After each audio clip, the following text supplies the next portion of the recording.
آج ہم سوچتے ہیں جنت بہت سستی ہے، جنت ہمارے باپ کی ہے، نماز پڑھو نہیں پڑھو، جنت تو کنفرم ہے کیونکہ حضور بخشوائیں گے نا، اور بے شک بخشوائیں گے، ہمارا ایمان ہے، ہمارا تو ایمان یہ ہے، ایک میں کیا میرے عصیاں کی حقیقت کتنی، مجھ سے 100 لاکھ کو کافی ہے اشارہ تیرا، ہمارا ایمان ہے۔ مگر بات جو آخری کرنے چلا تھا وہ سن لو، ایک بہت بڑا سید ہے، ایک بہت بڑا سید، سارے سیدوں سے بڑا سید، غوث پاک سے بڑا سید، غریب نواز سے بڑا سید، احمد کبیر رفاعی سے بڑا سید۔ بھائی غوث پاک غریب نواز کا نام لیا تب میں کس کا نام لوں؟ سمجھ نہیں آتی ہے نا بات؟ اس سب سے بڑے سید کو جو غوث پاک اور غریب نواز کا بھی باپوں کا باپ ہے، اس سید کو کہتے ہیں سیدنا امام جعفر الصادق۔ سبحان اللہ، اتنا بڑا سبحان سید اللہ، ہے، سبحان اللہ، اتنا بڑا سید ہے سنیو، جس کی جوتیاں امام اعظم سیدھی کرتے تھے، جس کی جوتی سیدھی کرنے والا امام اعظم ہو، وہ جعفر صادق کتنا بڑا ہوگا نا، کتنا بڑا آقا ہوگا، کتنا بڑا امام ہوگا۔ جس کی کنڈے کی نیاز کرتے ہو نا وہ امام جعفر صادق، صرف کنڈا یاد ہے، جعفر صادق بھول گئے، پیٹ کی آگ اتنی لگی ہوئی ہے کہ سب کھانا پینا یاد ہے، حقیقتیں بھول گئے، رسومات میں الجھ گئے۔ میں نہیں کہہ رہا کہ کنڈا بند کرو، جو کنڈا بند کرے اس کے منہ پہ مٹی۔ ہم تو لڑتے رہے نا کنڈوں کے لیے، 11ویں کے لیے 12ویں لڑتے رہیں گے، لیکن ادھر آپ کی بھی خبر لیں گے۔ اگر آپ سوتے رہو گے تو آپ کو بھی جگائیں گے، کیونکہ ہم اعلیٰ حضرت والے لوگ ہیں، کیا بات، اور اعلیٰ حضرت نے جہاں بد مذہبوں کا رد کیا، جہاں فرمایا ان کو سلام نہیں کر سکتے، ان سے رشتہ داری نہیں کر سکتے، ان کے ساتھ اٹھ بیٹھ نہیں کر سکتے، تو وہاں یہ بھی کہا کہ بے نمازی کے ساتھ بھی نہیں بیٹھ سکتے۔ ہاں، اگر وہابی کے ساتھ بیٹھنے سے منع کیا ہے نا حضور نے، تو حضور نے بے نمازی کے ساتھ بیٹھنے سے بھی منع کیا، یہ بھی آپ کو یاد رکھنا چاہیے۔ با مسلمان اللہ اللہ، با برہمن رام رام، ایسا نہیں چلے گا۔ پورے دین پہ عمل کرو، پورے مسلک پہ عمل کرو۔ فقی ابو اللہ سمرقندی اپنی کتاب قرۃ العیون میں لکھتے ہیں کہ اللہ کے رسول نے فرمایا، اے ابو ہریرہ، بے نمازی کے ساتھ مت بیٹھا کر، جہاں بے نمازی بیٹھتا ہے اس پر آسمان سے لعنت برستی ہے، بے نمازی پہ لعنت برستی ہے، بے نمازی کے ساتھ نہ بیٹھو۔ اللہ کے رسول علیہ السلام فرماتے جو نشہ کرے وہ بیمار پڑے تو اس کی عیادت کے لیے مت جاؤ، وہ بھوکا ہو تو اس کو کھانا مت کھلاؤ۔ آپ کیا سمجھ رہے ہیں؟ تو چلے میں بات پوری کر دوں، بات نکلتی جا رہی، میں نے تو کہا تھا بات تک ختم ہو گئی، ایک بات نکل آئی درد دل کے طور پہ۔ امام جعفر صادق، کتنے بڑی ہستی امام جعفر صادق۔ اب سننا، اب غور کرنا، امام جعفر صادق جب لوگوں سے مصافحہ کرتے تھے، مصافحہ، توجہ ہے سب کی، یہ بات آخری ہے، اسی میں بات پوری ہو رہی ہے، اللہ کرے یہ بات قبول ہو جائے، میری آپ کی نجات انشاءاللہ۔ امام جعفر صادق جب لوگوں سے مصافحہ کرتے تھے تو ان کا ہاتھ پکڑ لیتے تھے۔ کون؟ امام جعفر صادق، کتنا بڑا سید کہ غوث پاک اور غریب نواز کے باپوں کا بھی باپ ہیں۔ ہاں، اور جب کسی سے مصافحہ کرتے ہیں تو اس کا ہاتھ پکڑ لیتے ہیں، اپنے مرید کا پبلک میں سے جو مصافحہ کرتا ہے اس کا ہاتھ پکڑ لیتے ہیں، اور ہاتھ پکڑ کے کہتے ہیں مجھ سے وعدہ کر، اگر قیامت کے دن اللہ نے تجھے بخش دیا تو اللہ سے تو میری سفارش کرنا، اللہ سے کہنا کہ اللہ جعفر صادق کو بخش دے۔ اللہ اللہ اللہ اللہ اللہ اللہ اللہ اللہ اللہ۔ کیوں؟ کیونکہ اللہ نے روزی کا وعدہ سب سے کیا ہے۔ کیا بات، دلبر بھائی کیا بات کر رہے ہیں امام جعفر صادق، ہیں؟ اللہ نے روزی کا وعدہ سب سے کیا ہے، مگر جنت کا وعدہ سب سے نہیں کیا۔ اللہ، روزی سب کو دے گا مگر جنت سب کو دے گا، یہ وعدہ نہیں۔ کیا بڑی بات، حتیٰ کہ نبی کے بیٹے سے بھی وعدہ نہیں کیا کہ میں تجھے بھی جنت دوں گا، بس اتنی بات ہے، اگر نبی کا بیٹا اللہ کو راضی کر سکا تو جنت میں، اور نبی کا بیٹا اللہ کو راضی نہ کر سکا تو نبی کا بیٹا بھی جہنم میں نوح علیہ السلام کے بیٹے کی شکل میں۔ میرے بھائیوں، کیا بات، میں تم کو کس منہ سے سمجھاؤں؟ اللہ اللہ اللہ، جب وہ اللہ نبی کے بیٹے کو جہنم میں ڈال سکتا ہے، میری بہنوں میں تم کو کس منہ سے سمجھاؤں؟ اگر نبی کی بیوی خدا کو راضی کرنے میں ناکام رہی تو نبی کی بیوی کو بھی اللہ جہنم میں ڈالے گا، لوط علیہ السلام کی بیوی کی شکل میں۔ ہم کون ہیں بھائی؟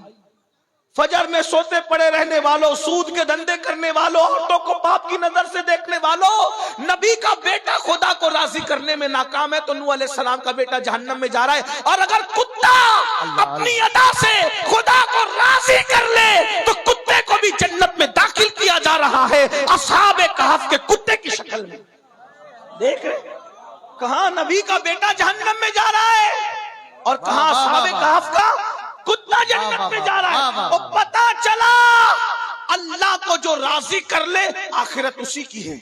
امام جعفر صادق کو یہی بات تڑ پا رہی ہے، حالانکہ قیامت کے دن کسی کا نسب کام آئے نہ آئے، ہمارے نبی کا نسب کام آئے گا۔ کیا بات ہے، بے شک بے شک بے شک، یہ اور لوگوں کے نسب کی بات ہے، لیکن خاتم النبیین کا نسب یہ ہے، کلا نسب و سبب ینقطع الا نسب و سبب۔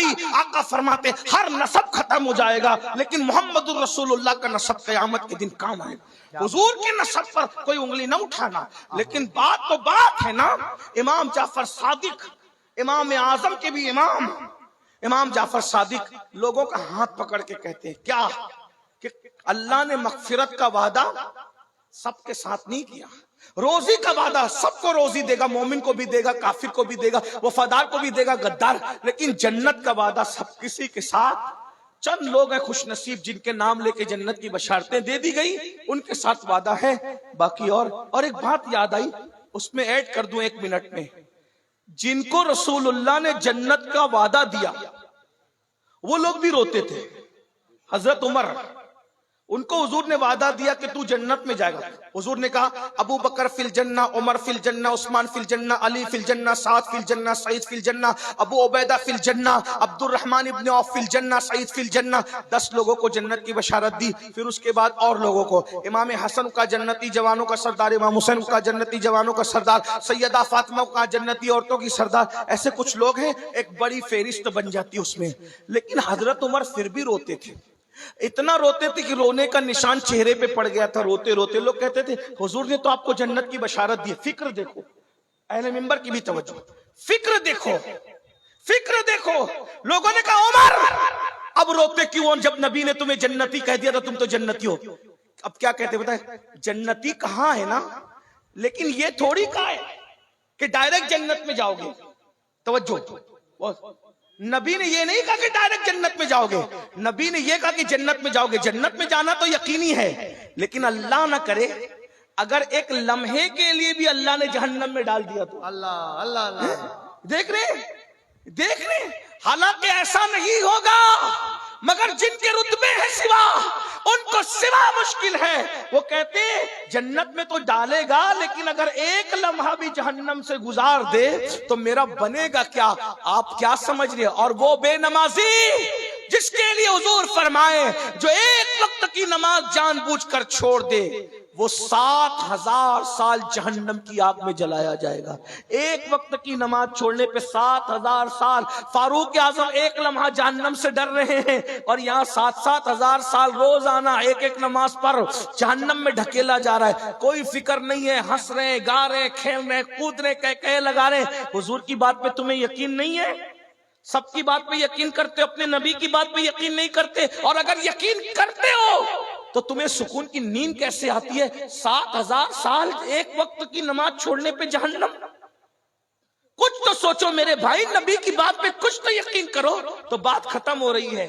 سیدنا امام جعفر صادق کہتے ہیں اپنے مریدوں سے، ملنے والوں سے، چاہنے والوں سے ہاتھ پکڑ لے، اگر تیری بخشش ہوگی نا، تیری بخشش ہوگی تو تو اللہ سے کہہ دینا، کیا کہے گا کہ جعفر صادق کی مغفرت کر دے، اور اگر میری بخشش ہو گئی تو میں اللہ سے تیری سفارش کروں گا۔